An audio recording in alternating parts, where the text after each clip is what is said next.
اعوذ باللہ من الشیطان الرجیم بسم اللہ الرحمن الرحیم وما ارسلنا من رسول، اور نہیں بھیجا ہم نے کوئی رسول مگر اس لیے الا لیطاع باذن اللہ، کہ اس لیے کہ اس کی اطاعت کی جائے اللہ کے اذن سے۔ کیا حکم ملا؟ ایک بہت بڑی بحث کو سادے لفظوں میں، شارٹ لفظوں میں بتا دیا۔ اللہ کی اطاعت ہر مومن پر فرض ہے، اور اللہ کی اطاعت یہ بھی ہے کہ اس کا یہ حکم بھی مانا جائے کہ اس کے نبی یعنی میرے رسول کی بھی اطاعت کرو، یہ بھی حکم ہے نا۔ اور جو رسول کی اطاعت سے انکار کرتے ہیں تو اس نے گویا اللہ کے حکم سے منہ موڑ لیا، تو رسول کی نافرمانی کر کے اس نے رسول کی ہی نافرمانی نہیں کی بلکہ اللہ کی بھی نافرمانی کی ہے، جس کا یہ حکم اس نے تسلیم کرنے سے انکار کر دیا۔ کون سا حکم؟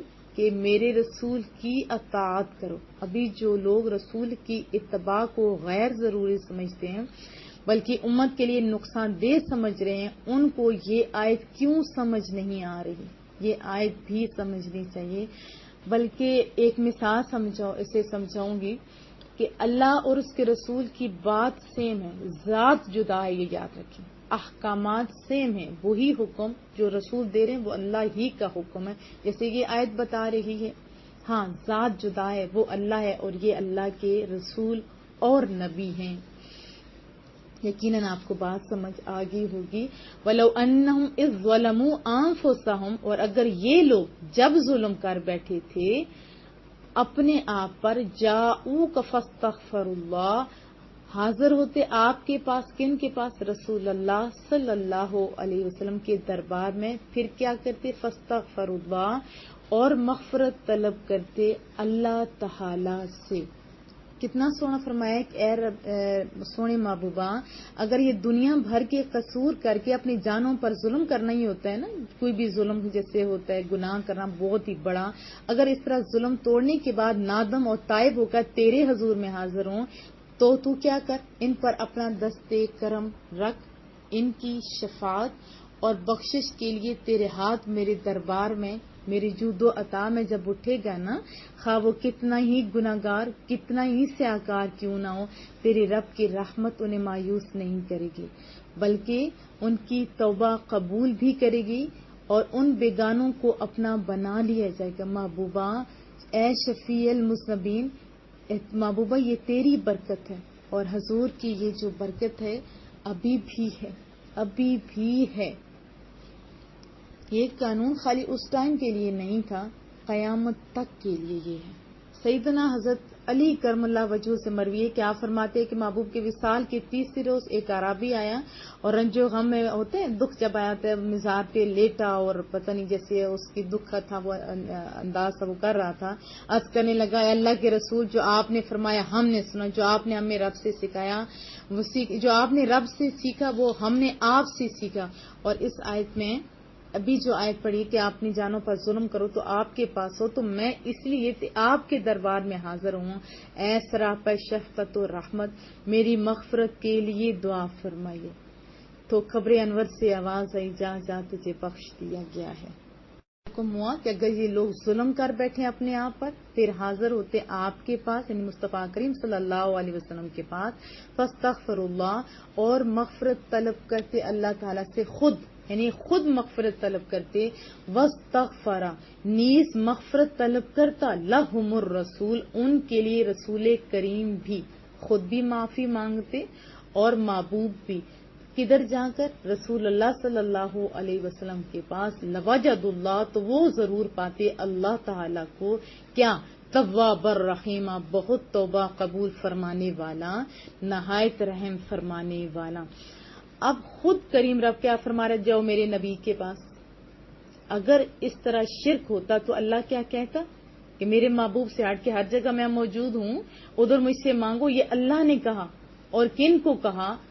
مخاطب کون تھے اس دور کے لوگ؟ میں سے صحابہ کرام اجمعین بھی تھے، وہ جو توحید والے بندے تھے جنہوں نے توحید مصطفیٰ کریم سے سیکھی تھی، انہوں نے عملی طور پہ کر کے بھی دکھایا، جس سے بھی جو کچھ ہو جاتا، جو بھی ضرورت ہوتی، دوڑے دوڑے رسول اللہ صلی اللہ علیہ وسلم کے پاس جایا کرتے تھے۔ تو ہمیں سمجھنا ہوگا، یہ کریم رب خود بتا رہا ہے کہ تم جاؤ محبوب کے پاس، وہ بھی مانگے، آپ بھی نادم ہو تب جا کے تم اللہ کو کیا پاؤ گے؟ تواب الرحیم. کہیں بھی بیٹھ کے توبہ کی جا سکتی ہے، اللہ کو بھی پتہ ہے. اللہ کہہ دیتا کہ تم خبردار ادھر جاؤ، اپنے گھروں میں بیٹھو، مانگو میں دینے پہ قادر ہوں. نہیں، رسول اللہ صلی اللہ علیہ وسلم کی ایک حدیث بھی نہیں ملتی کہ انہوں نے کہا کہ کیوں آئے ہو میرے پاس، گھر میں بیٹھو. نہیں، ایک بھی نہیں حدیث طیبہ ملتی، کوئی بھی آپ کھول کے دیکھیں. ہاں، تعلیمات ضرور دی ہیں کہ آپ اس طرح مانگا کریں، اس طرح نفل پڑھیں، اس طرح کریں. یہ تعلیمات بھی ہمیں ملتی ہیں، اس میں کوئی شبہ والی بات نہیں ہے. بہرحال اللہ پاک ہمیں سمجھنے کی توفیق بھی عطا فرمائے. فلا پس اے مصطفیٰ کریم، وربک، تیرے رب کی قسم، یہ لوگ لا یؤمنون، مومن نہیں ہو سکتے، حتی یحکموک، یہاں تک کہ حاکم بنائے آپ کو، فیما شجر بینہم، آپ کو ہر اس جھگڑے میں، ہر ایک میں نہیں، ہر اس جھگڑے میں جو پھوٹ پڑا ان کے درمیان، ثم لا یجدوا فی انفسہم، پھر نہ پائیں اپنے نفسوں میں حرجات، تنگی. یہ کتنی واضح بات بتائی، دلوں میں تنگی بھی نہ ہو. اگر رسول اللہ کا تذکرہ ہو، ان کے بارے میں بات ہو رہی، من میں تنگی بھی آ جائے تو دیکھو یہ ایمان کامل نہیں ہے. کون کہہ رہا ہے؟ اللہ خود فرما رہے مما قضیت، اس سے جو فیصلہ آپ نے کیا. ہمیں بھی تعلیمات ملتی ہے، مصطفیٰ کریم صلی اللہ علیہ وسلم نے فلاں فلاں جگہ ایسے ایسے فیصلے کیے، ہمیں بھی ایسے ہی کرنا چاہیے. وَيُسَلِّمُوا تَسْلِيمًا، اور تسلیم کریں دل و جان سے. اور اس آیت میں جو حکم ہے یہ صرف محبوب کی ظاہری حیات تک نہیں ہے بلکہ قیامت تک کے لیے، ہر شخص کے لیے. اور یہی ایمان کی اساس ہے، ایمان کی بنیاد ہے. جو شخص اطاعت رسول سے سرتابی کرتا ہے صلی اللہ علیہ وسلم، تو اللہ تعالیٰ اس کے متعلق قسم سے ایک بات کر رہا ہے، اپنا فیصلہ یہ دے دیتا ہے کہ وہ کیا ہے، لا یؤمنون، وہ مومن نہیں ہے. محبوبہ وہ مومن ایمان تو وہی اطاعت قبول ہے جو اس کے رسول صلی اللہ علیہ وسلم کی اتباع اور پیروی میں ہو، اور وہی متی ہوگا جو مصطفیٰ کریم صلی اللہ علیہ وسلم کی غلامی کا توق گلے میں ڈالا ہوگا. فَاعْتَبِرُوا یا اُولِي الْأَبْصَارِ، آپ کو آنکھیں کھولنی چاہیے. رب کہہ رہا ہے لا یؤمنون، اگر آپ ان پہ شرک کا فتویٰ لگاتے ہو تو اللہ کہتا ہے تم مومن ہی نہیں ہو. مومن کون سا ہوتا ہے؟ جو اللہ کی ماننے والا ہوتا ہے. حتی یحکموک، یہاں تک کہ حاکم بنائے آپ کو، فیما شجر بینہم، ہر اس جھگڑے میں جو پھوٹ پڑا ہو. پھر آگے کیا بنایا؟ پھر نہ بنائے اپنے نفسوں میں تنگی بھی نہ ہو، یعنی خوش دلی سے، کھلے دل سے قبول کریں، نہ کہ اس منافق کی طرح نئے نئے ہتھ کنڈے استعمال کریں. ابھی بھی جیسے میں نے آپ کو بتایا رسول اللہ صلی اللہ علیہ وسلم نے طلاق کا ہر چیز کا واضح جب ہمیں بتا دیا گیا ہوا ہے، تو پھر ہم کیوں ایسے مختلف فتویٰ والے لوگوں کے پاس جاتے ہیں جو 2 نمبرے ہوتے ہیں، ان سے غلط فتویٰ جات لے کے اپنے گھروں کو عذاب بنا رہے ہیں اور ہم اپنے گناہوں کو جاری کیے ہوئے ہیں. تو ہمیں کیا چاہیے؟ اپنے منوں کو تنگی سے بھی بچا لیں، مان لیں جو اللہ اس کے رسول نے کہا ہے. وَلَوْ أَنَّا كَتَبْنَا عَلَيْهِمْ، اور اگر ہم فرض کر دیتے ان پر، أَنِ اقْتُلُوا أَنفُسَكُمْ، کہ قتل کرو اپنے آپ کو، أَوْ اخْرُجُوا مِن دِيَارِكُمْ، یا نکل جو اپنے اپنے گھروں سے، مَا فَعَلُوا، تو نہ بجا لاتی اس کو. اتنا بڑا یہ مشکل کام تھا. پیچھے ہوا تھا نا جنہوں نے بچڑے کو بنایا تھا، معبود بنا لیا تھا، تو کیا حکم ہوا تھا کہ اس بڑے جرم سے بہتر ہے تم ایک دوسرے کو قتل کرو. حالانکہ شرک ظلم عظیم ہے، اس سے بہتر تھا اپنوں کو قتل کر دینا. تو پھر کیا سب نے کیا؟ نہیں، مشکل ہوتا ہے نا اپنوں کا قتل. تو کہا کہ اگر اس طرح ہوتا، اگر ہم فرض کر دیتے ان پر کہ قتل کرو اپنے آپ کو یا نکل جو اپنے اپنے گھروں سے، تو نہ بجا لاتے اس کو مگر الا قلیل منہم، ان میں سے چند لوگ، جیسے ادھر کیا وہ بھی چند لوگ تھے. ولو انہم فعلوا، اور اگر وہ کرتے جس کی انہیں ما یوعظون، انہیں نصیحت کی گئی تھی بہی جس کے ساتھ، لکان خیر لہم، تو ہوتا بہتر انہی کے لیے. کتنا پیار سے اللہ کہہ رہے انہی کے لیے بہتر ہوتا نا. واشد تثبیتا، اور اس طرح سختی سے اللہ کے احکام پر ثابت قدم رہو. تو جب یہ آیت کریمہ صحابہ کرام اجمعین نے سنی تھی نا، تو انہوں نے کہا تھا لو فعل ربنا لفعلنا، اگر ہمارے رب نے ہمیں یہ حکم دیے تو ہم تعمیل حکم کریں گے. تو محبوب نے جب اپنے صحابہ کا یہ جواب سنا تو ان کی تصدیق کرتے ہوئے فرمایا، اہل ایمان، ترجمہ آپ کو سنا دیتی ہوں، اہل ایمان کے دلوں میں ایمان مستحکم پہاڑوں سے بھی زیادہ مضبوطی سے ٹھہرا ہوا ہے، جاگزیں ہے اور نصیبوں والے صحابہ کرام اجمعین. اللہ اکبر. جن آنکھوں نے محبوب کو دیکھا ہوگا، جن کانوں نے مصطفیٰ کریم کی باتیں سنی ہوں گی، وَإِذًا لَآتَيْنَاهُمْ،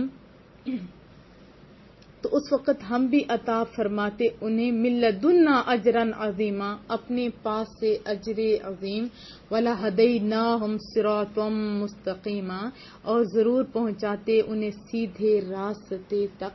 علامہ بیضاوی فرماتے ہیں کہ اطاعت رسول کی برکت سے، یعنی جیسے یہ آیت کریمہ اس کی وضاحت کرتے ہوئے کہتے ہیں کہ ایسے راستے مل جاتے جو انہیں اللہ تک پہنچا دیتا، ان پر غیب کے دروازے کھل جاتے. مصطفیٰ کریم صلی اللہ علیہ وسلم کا ارشاد ہے نا، جو اپنے علم کے مطابق عمل کرتا ہے اللہ تعالیٰ اسے وہ علوم القا کر دیتا ہے جن کو وہ نہیں جانتا.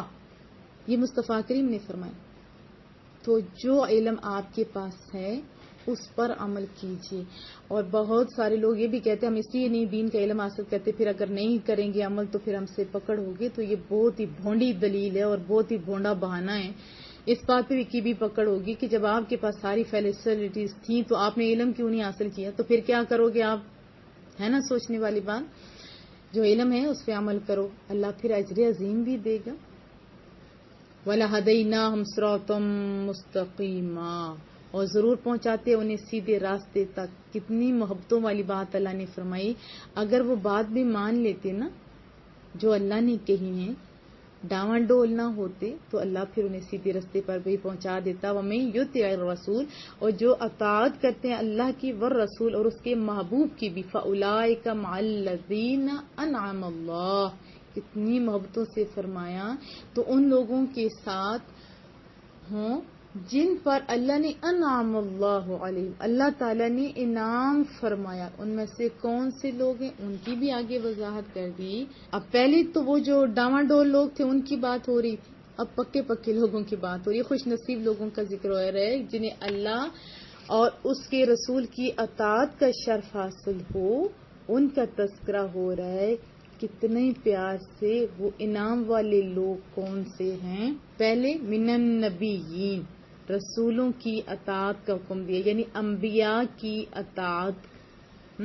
کون سے انعام یافتہ لوگ؟ انبیاء. والصدیقین، اور صدیق، یہ پکے سچے لوگ. اور اس کا یہ بھی ایک بتا دوں، یہ قرب الہی میں سے مقام جو ہوتے ہیں، عہدے مراتب جو ہوتے ہیں، ان میں سے ایک یہ بھی رتبہ ہوتا ہے. اور صدیقین وہ لوگ ہوتے ہیں جن کی فطرت، جن کا باطن ہر گرد و غبار سے ایسے ستھرا ہوتا ہے کہ جب ان پر حق پیش کیا جاتا ہے تو بے ساختہ اس کو قبول کر لیتے ہیں. خیر شر کے درمیان انہیں التباس نہیں ہوتی، بلکہ کیا ہوتا ہے، جیسے نگاہ سفید اور سرخ یا سفید اور کالے کے درمیان بے تکلف امتیاز کر لیتے ہیں، یہ وائٹ ہے، یہ سفید ہے، اور یہ بلیک ہے، یہ کالا، ایسا ہے نا. اسی طرح وہ حق اور باطل اور خیر اور شر میں امتیاز کر لیتے ہیں. اور یہ صدیقیت کا مرتبہ مصطفیٰ کریم کے کئی جلیل القدر صحابہ کو بھی حاصل تھا، اور صدیق اکبر خصوصی طور پر حضرت ابوبکر صدیق کو یہ مرتبہ حاصل تھا. تو آپ ان کی زندگی کا کوئی ایک واقعہ بھی اٹھا کے دیکھیں. کلمے کی بات ہوئی تب بھی، اور معراج کی بات ہوئی تو تب ان مذاق سے کہا گیا آپ کا نبی تو یہ کہتے میں رات کو یہاں بھی گیا تھا، تو کیا فرمایا اگر میرے نبی کہتے تو میں تو مان گیا. اور بھی جتنے، اور پھر اس کے بعد رسول اللہ صلی اللہ علیہ وسلم کے جو پردہ فرمانے کے بعد میں جتنے فیصلے ہوئے تھے، جو کچھ بھی ہوا تھا، ان کی ایک ایک زندگی بتاتی ہے، ایک ایک کام بتاتا ہے کہ ان کا یہ جو مقام تھا واقعی صدیق تھے. والشہداء، اور شہید کون سے لوگ ہوتے ہیں؟ جو اللہ کی راہ میں اپنی جان دے دیتے ہیں، اپنے اللہ کی راہ میں اپنی زندگیاں دے دیتے ہیں. یہ بھی یاد رکھیے، جو زندگیاں دیتی ہیں قربان کر دیا کرتے ہیں. والصالحین، اور صالحین کون ہوتے ہیں؟ جو عقائد اور اعمال دونوں کے لحاظ سے صالح ہیں. اللہ اور اس کی رسول کی اطاعت کا یہ کتنا شیریں ثمر ہے، کتنی محبتوں کی بات ہے. وحسن اولئک رفیقا، اور یہ کیا ہی اچھے ساتھی ہیں. کون سے لوگ؟ یہ سارے لوگ. رفیق فرمایا نا، ساتھی ہیں. اور اس آیت کے شان نزول میں سے ایک یہ بھی بات ہوتی ہے کہ ایک صحابی تھے، مصطفیٰ کریم صلی اللہ علیہ وسلم کے در اقدس پہ آئے. عاشق زار کا نام حضرت صبان تھا. چہرہ اترا ہوا، رنگ اڑا ہوا. پوچھا تو عرض کرنے لگے محبوبہ نہ کوئی جسمانی تکلیف ہے اور نہ ہی کوئی ایسا مسئلہ درد ہے. بات یہ ہے کہ جب آپ کا رخ انور نہیں نہ دیکھتے، اوجل ہوتا ہے تو دل بے حساب ہو جاتا ہے.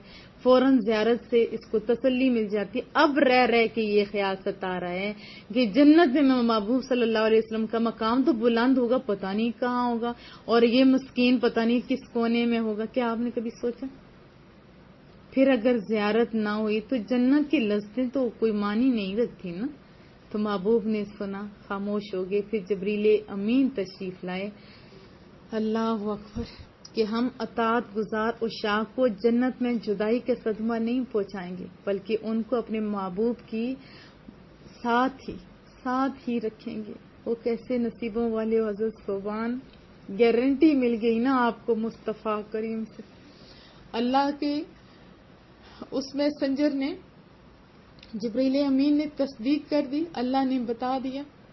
یہ آیت کریمہ ایک سند ہے قیامت تک کے لوگوں کے لیے کہ جو بھی اطاعت کرتے اللہ کی اور رسول کی تو ان لوگوں کے ساتھ ہوں گے جن پر اللہ نے انعام فرمایا. وہ کون سے لوگ؟ انبیاء، صدیقین، شہداء اور صالحین ہیں. اور یہ کیا ہی اچھے ساتھی ہیں. اللہ فرما رہے ہیں ہم چاہتے ہیں نا، چاہے زندگی کا سفر ہو، چاہے راستے کا سفر ہو، چاہے پڑوسی ہو، تو ہم کیا چاہتے ہیں کہ اچھا ساتھی ہو. جہاں پرماننٹ ہم نے رہنا ہے تو وہاں بھی ہمیں اچھے ساتھی کا چناؤ کرنا ہوگا. آج یہ ہم لوگ کر سکتے ہیں، کل ہم کچھ نہیں کر سکتے جب آنکھ بند ہو جائے گی. آج فیصلہ کر لیجئے.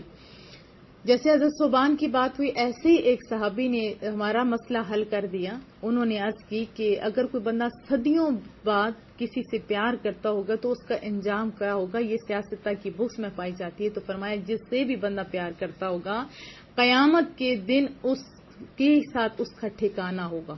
یعنی جنت میں، اگر وہ جنتیوں سے پیار کرتا ہے تو جنت میں، اور جہنم سے پیار کرتا ہے تو جہنم میں ہوگا. پھر رسول اللہ صلی اللہ علیہ وسلم نے یہ بھی فرمایا کہ میرے صحابہ تم پر ایک سلام. حالانکہ صحابہ کی یہ شان کہ وقت کا کتنا ہی بڑا ولی کیوں نہ ہو، کتنا ہی بڑا کیوں نہ ہو، لیکن ادنا سے ادنا صحابی کے پاؤں کے قدموں کے خاک کے برابر بھی نہیں ہو سکتا. فرمایا تمہیں ایک سلام، اور بن دیکھے جو مجھ سے پیار کریں گے ان کو 7 سلام. اور وضاحت بھی کر دی کہ آپ مجھ پہ ایمان لائے، میرے معجزات دیکھے، مجھے دیکھے، وہ بن دیکھے مجھ سے پیار کرتے ہوں گے، ان پر 7 سلام. آپ کا شمار کس میں ہوتا ہے؟ آپ سوچیے. ہمارے بچے آج کل کس سے پیار کریں؟ کیا یہ نہیں کہتے فلاں ہیروئن، فلانا ہیرو، فلانا ہیرو؟ ایسا ہی کہتے ہیں. آپ کے بچوں میں سے کون سے جو کہتے ہیں کہ میں حضرت عمر سے پیار کرتا ہوں، میں رسول اللہ صلی اللہ علیہ وسلم سے پیار کرتا ہوں؟ آپ خود تو بتائیے. آپ کو اگر ان سے پیار ہوگا تو پھر ان کی ذات کو جاننے کی کوشش کریں گے. اگر آپ کو ان سے پیار ہوگا تو ان کی زندگیوں کے مطابق چلنے کی کوشش کریں گے. ہمارے چھوٹے چھوٹے سے جو بچے ہیں ان کو جو ہیرو پسند ہوتے ہیں، ان جیسے سٹائل بالوں کے، کپڑوں کے اپنا لیتے ہیں. تو ہم کیا اپنی زندگیوں میں ان کے رول نہیں اپنا سکتے؟ اپنا سکتے ہیں. بس آج فیصلہ کرنا ہوگا کن کے ساتھ رہنا ہے، کن کے ساتھ. ذرا لمحہ سے رک کے سوچیے تو صحیح. ان لوگوں کے ساتھ جو اچھے ساتھی ہیں، یا ان کے ساتھ جن کے اوپر آگ برس رہی ہوگی، جو جہنم کا ایندھن بن رہے ہوں گے، ان کے پڑوس میں رہنا ہے. آپ کو پتہ ہے جہاں بھٹی ہوتی ہے نا، وہ عارضی طور پہ روٹی بھی لینے کے لیے جب جایا کرتے ہیں تو اس کی تپش بندے سے کھڑا نہیں ہونے دیتی. تو وہ آگ جس کے ایندھن پتھر اور انسان ہیں، کیا ان کے ساتھ آپ رہنا چاہتے ہیں؟ ہمارے جو بڑے تھے وہ کیا کہتے تھے کہ کوئی صالحین جو ہوگا ان کے قریب ہماری قبر بنانا. اس کی وجہ بھی کیا ہے وہ جانتے نہیں تھے. حالانکہ وہ صحیح بات کر رہے تھے کہ جب ان پہ اللہ کی رحمتیں نازل ہوں گی تو ان کے چھینٹے ہم پہ بھی پڑیں گے. جیسے دنیا کا کوئی اچھا پڑوسی ہو، اچھا ہوگا تو وہ آپ کا خیال رکھے گا، اگر برا ہوگا تو آپ کے غم پہ نہ صرف ہنسے گا بلکہ اذیت کا سامان بھی کرے گا. میری ایک جاننے والی تھی، وہ کہتی تھی ہماری پڑوسن ہے، جھاڑو دیتی ہے، صفائی کرتی ہے، لیکن کیا ہے جان بوجھ کے ہماری نالی کو بند کر جاتی. تو کیا آپ کو ایسا پڑوسی چاہیے؟ نہیں نا. اگر دنیا میں ایسا نہیں چاہیے تو پھر آخرت میں بھی اچھے پڑوسیوں کا آپ ابھی اہتمام کر سکتے ہیں. ذالک الفضل من اللہ، یہ محض اللہ کا فضل ہے کہ اتنے عرصے کے بعد بھی تم اللہ اور اس کی رسول کی اطاعت کرو گے تو سنگت انہی کے ساتھ ہوگی. وکفا باللہ علیما، اور اللہ کافی ہے، جاننے والا ہے. اور پھر یہ ہم جیسے جنت کا سوچتے ہیں کہ ہم اس کے حقدار ہیں. کتنی ہم لوگوں نے عبادت کی ہوئی، کیا اس کے حقدار ہیں؟ اس کے انعامات، اور پھر اللہ کہتے اجر عظیم عطا کروں گا، پھر اتنی بڑی بات ان جیسے لوگوں کا پڑوس بھی دے دوں گا. تو یہ اس کا فضل ہی ہے نا. یا ایھا الذین آمنو، اے ایمان والو، خذوا حذرکم، ہوشیار رہو. فانفروا ثبات، پھر وقت آ جائے گا تو کیا کرو، نکلو ٹولیاں بنا کر. اب انفروا جمیعا، یا نکلو سب مل کر. وَإِنَّ مِنكُمْ لَمَن لَّيُبَطِّئَنَّ، اور بے شک تم ایسے بعض ایسے ہیں جو ضرور کیا کرتے ہیں، دیر لگائیں گے. فَإِنْ أَصَابَتْكُمْ مُصِیبَةٌ، پھر اگر پہنچے تمہیں کوئی مصیبت، قالا، تو وہ کہے قد انعم اللہ، احسان فرمایا اللہ نے، علیہ، مجھ پر، اذ لم اکن معہم شہیدا، کہ میں نہیں تھا ان کے ہمراہ جنگ میں. یہ منافقوں کا طریقہ ہے نا کہ جب مسلمانوں پہ کوئی مصیبت آتی یا وہ شہید ہو جاتی تو کیا کہتے، شکر ہم ان کے ساتھ نہیں تھے. حالانکہ موت آنی ہوتی تو ان کے گھروں میں بھی آ سکتی تھی. بہرحال اس سے پچھلی آیت ہم نے کیا پڑھی تھی کہ اطاعت خدا اور اطاعت رسول کا ٹھیک ہے حکم دیا ہے، لیکن آگے بھی تم لوگوں کو پہنچانا ہے. اس لیے ہوشیاری سے تم لوگوں کو کام کرنا ہوگا، کیونکہ یہ درمیان میں جیسے منافق ہیں ایسے لوگ آ سکتے ہیں جو آپ کے حوصلے پست کر سکتے ہیں. کہ جیسے ابھی بھی ہوتا ہے، کوئی دین کا کام کر رہا ہو تو بہت سارے لوگ کہتے ہیں اپنے بچے کو ادھر کیوں ڈالا جی، کیوں، کہ بھوک سے مروانا ہے. یہ لوگوں کے الفاظ ہوتے ہیں. تو اللہ دینے والے رازق اللہ ہے. وَلَئِنْ أَصَابَكُمْ فَضْلٌ مِّنَ اللَّهِ، اور اگر ملے تمہیں فضل، فتح اور مال غنیمت اللہ کی مہربانی سے، لَيَقُولَنَّ كَأَن لَّمْ تَكُن بَيْنَكُمْ وَبَيْنَهُ مَوَدَّةٌ، تو ضرور کہیں جیسے نہیں تھی تمہارے درمیان اور ان کے درمیان کوئی دوستی. یا لیتنی، کاش میں بھی ہوتا، كنت معهم فافوز فوزا عظیما، ان کے ہمراہ تو کیا حاصل کرتا، بڑی کامیابی. اگر مالی غنیمت مل جائے تو فوراً یہ بدل جاتا ہے. کیا ارادہ ہوتا ہے، کاش ہم ان کے ساتھ ہوتے، اور پھر تعلقات بھی بنا لیتے، کہتے ہیں ابھی اس میں ہمارا بھی حصہ ہے. ایسے منافق کیا کرتے تھے نا.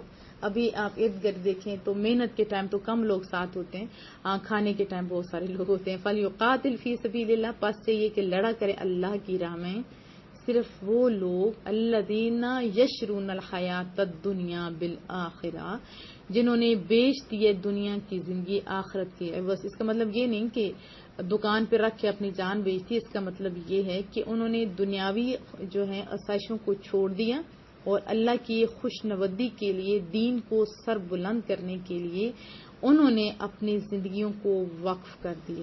اس میں حیا میں بہت کچھ آ جاتا ہے. زندگی کے اندر کیا کیا چیزیں چاہیے ہوتی ہیں، مال، دولت، زبان اور جانی مدد، ہر چیز. یعنی آخرت کی عوض بیچ دی ہے اپنی زندگی. کتنا انہوں نے سونا سودا کیا. نیت میں کیا ہے، اخلاص ہونا چاہیے، مقصد اللہ کی خوشنودی اور دین کی سربلندی ہو تو پھر کامیابی ہی کامیابی ہوتی. پھر کیا ہوتی، پھر ان کے نظر مالی غنیمت پر نہیں ہوتی، پھر ان کی نظر کامیابیوں پہ نہیں ہوتی، ان کے نظر زیادہ لوگوں پہ نہیں ہوتی. بس ان کو پتا ہوتا ہے نا میں سونے رب کے لیے کر رہا ہوں، اللہ ادھر بھی اجر دینے پہ قادر ہے، اللہ ادھر بھی اجر دیتا ہے.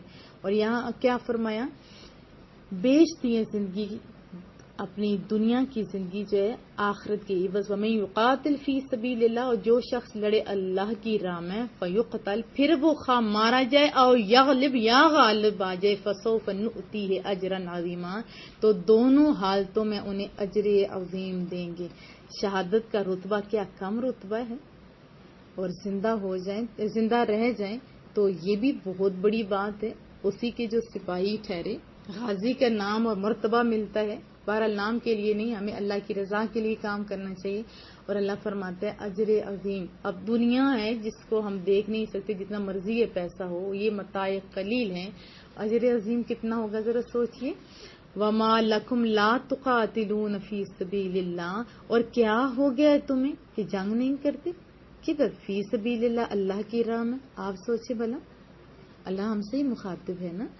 والمستضعفین، حالانکہ کئی بے بس ایسے ہیں، من الرجال، مردوں میں سے، والنساء، عورتوں میں سے، والولدان، اور بچے بھی ایسے ہیں، الذین یقولون ربنا اخرجنا من هذه القرية الظالم، ظالم کیا لفظ ہے، ظالم اہلها، کئی مرد، عورتیں اور بچے ایسے بھی ہیں جو ظلم سے تنگ آ کر عرض کرتے ہیں مولا کریمہ نکال ہمیں اس بستی سے، ظالم ہے جس کے رہنے والے.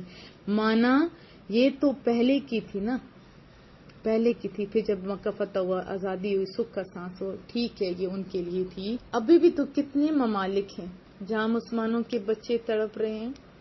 یہ مجھ سے تو ابھی نام نہیں لینے ہوتا، کشمیر ہے، افغانستان ہے، اور وہ جو پچھلے دنوں میں ظالم لوگ برچھیوں سے مار رہے تھے، جن کے بارے میں ہم لوگوں نے بڑی آپ لوگوں کو آگاہی بھی دی تھی۔ کتنی ممالک میں ابھی ایسے لوگ ہیں جو ظلم کے اندر پس رہے ہیں، وہ چاہتے ہیں آؤ ہماری مدد کو، کب کوئی حکمران اٹھے گا۔ عوام میں تو آج بھی جذبہ موجود ہے، لیکن ہمیں اٹھنا ہوگا ان ظالموں کے ظلم کے چنگل سے چھڑانے کے لیے، ورنہ قیامت والے دن کیا جواب دو گے؟ وَجَعَلْ لَنَا مِن لَدُنْكَ، اور بنا دے ہمارے لیے اپنے پاس سے کوئی ولی یا کوئی دوست۔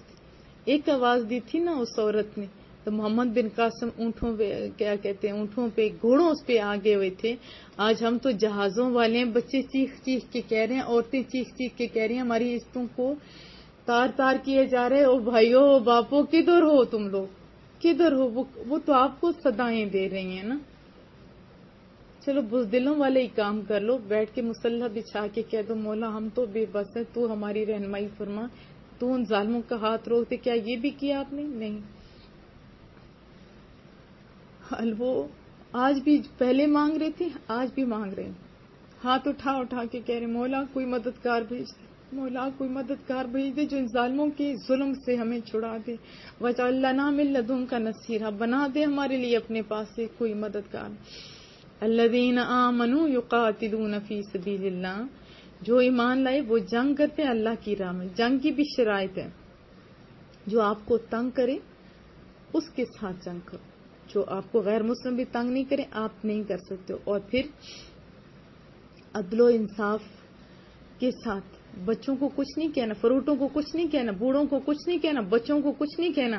ہاں اصولوں کے تحت جنگ کر، مومن اصولوں والا ہوتا ہے، اور مومن کی جنگ کلمت اللہ کے لیے ہوتی ہے، کلمت اللہ کی بلندی کے لیے ہوتی ہے، عدل و انصاف کے لیے ہوتی ہے، مساوات اور حریت کے لیے ہوتی ہے، نیکی اور تقوی کے اقدار کو زندہ کرنے کے لیے ہوتے ہیں۔ اور غیر مومن کی جنگ کے پس پردہ تو خالی مادی فوائد ہوتے ہیں، ملک پہ قبضہ کرنا، خالی قوم کو دوسروں کو غلامی کی زنجیروں میں جکڑنا، یا تجارتوں کی منڈیاں قائم کرنا، یا اپنے ذخائر جو ہیں اکٹھے کرنا وغیرہ۔ لیکن مومن کا انداز جدا ہوا کرتا ہے، مومن کا انداز جدا ہوا کرتا ہے، اور اللہ حکم دے رہا ہے، اللہ زیادہ سے آنا ہے۔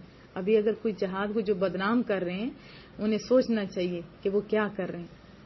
جو ایمان لائے وہ جنگ کرتے ہیں اللہ کی راہ میں، والذین کفروا، جو کافر ہیں، یقاتلون فی سبیل الطاغوت، وہ تو جنگ کرتے ہیں طاغوت کی راہ میں، وہ شیطانوں کی راہ میں، ان کی تو دنیاوی فوائد ہوتے ہیں۔ فقاتلوا اولیاء الشیطان، تو اے ایمان والو لڑو شیطان کے حامیوں سے، لڑو۔ کیا ہم لڑ رہے ہیں؟ ہم تو آپس میں لڑ کے مر رہے ہیں، آپس سے ہماری جان چھوٹے گی تو باہر جائیں گے نا۔ ان کید الشیطان کان ضعیفا، بے شک شیطان کا فریب کمزور ہے، شیطان کا فریب کمزور ہے۔ تم مضبوط ہو، کیوں لڑ کے کمزور ہو رہے ہو؟ ہمارے گھروں کے جھگڑے، ہمارے فرقوں کے جھگڑے، ہمارے ممالک کے جھگڑے، ہمارے صوبوں کے جھگڑے، یا اللہ کیا یہ مومنوں کے جھگڑے ہوتے ہیں؟ ابھی کیا بم بلاسٹ کریں اپنے ہی جو لوگ مسلمان بھائی ہیں انہی کے عبادت گاہوں پر۔ اسلام تو غیر مسلموں کی عبادت گاہوں کو مٹانے کا حکم نہیں دیتا۔ ابھی مرنے والا بھی شہید، مار کھانے والا بھی شہید، کس کو کہیں شہید؟ کیا وہ واقعی شہید ہیں؟ آپ خود سوچیے، کیا یہ زوال کی علامت نہیں ہے؟ اور لڑائیوں سے باہر آ